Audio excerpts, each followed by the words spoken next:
लेकिन हम सबको जाना यमुना जी है। एक भगवान हरि के कई अवतार हैं, जैसे राम, कृष्ण, विष्णु, और उनके अलग अलग धाम जैसे साकेत, निकुंज, वैकुंठ धाम, गोलोक।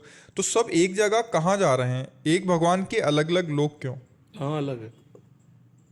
कहाँ अलग है बच्चा? महाराज जी, आप कहते हैं ना कि निकुंज और साकेत बच्चा बच्चा, हम अपने प्रीतम को जब सखा भाव से देखते हैं तो वो किसी का पति है, पर मेरा सखा होगा कि नहीं होगा? नहीं होगा।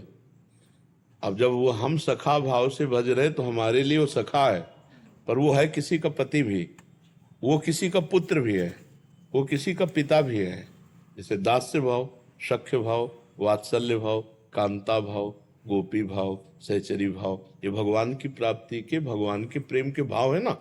तो जिस समय हम अपने प्रभु को सखा भाव से भजेंगे तो वो मेरे दोस्त है। अब उसके लिए गोष्ठ वृंदावन में प्रवेश होगा आपको, जहाँ भगवान अपने सखाओं के साथ विविध प्रकार की लीलाएं करते हैं।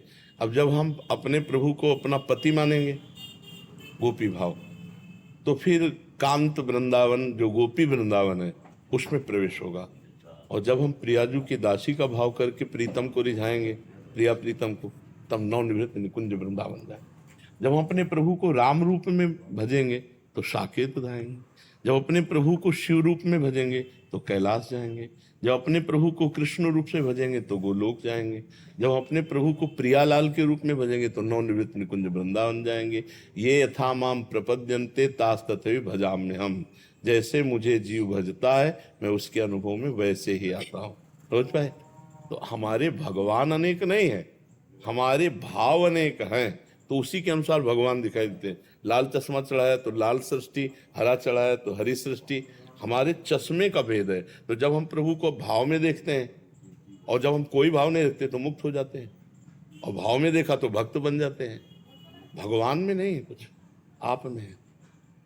आपने अपने को गोपी माना तो भगवान आपके कांत बन गए, आपने अपने को पिता माना तो भगवान आपके पुत्र बन गए, आपने सखा माना तो भगवान आपके सखा बन गए।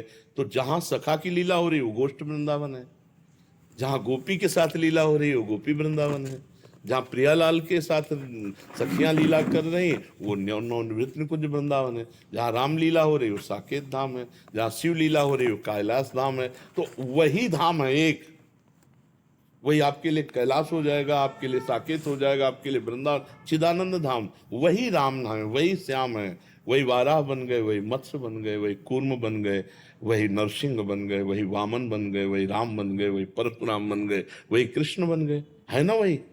तो फिर संशय क्या है बच्चा?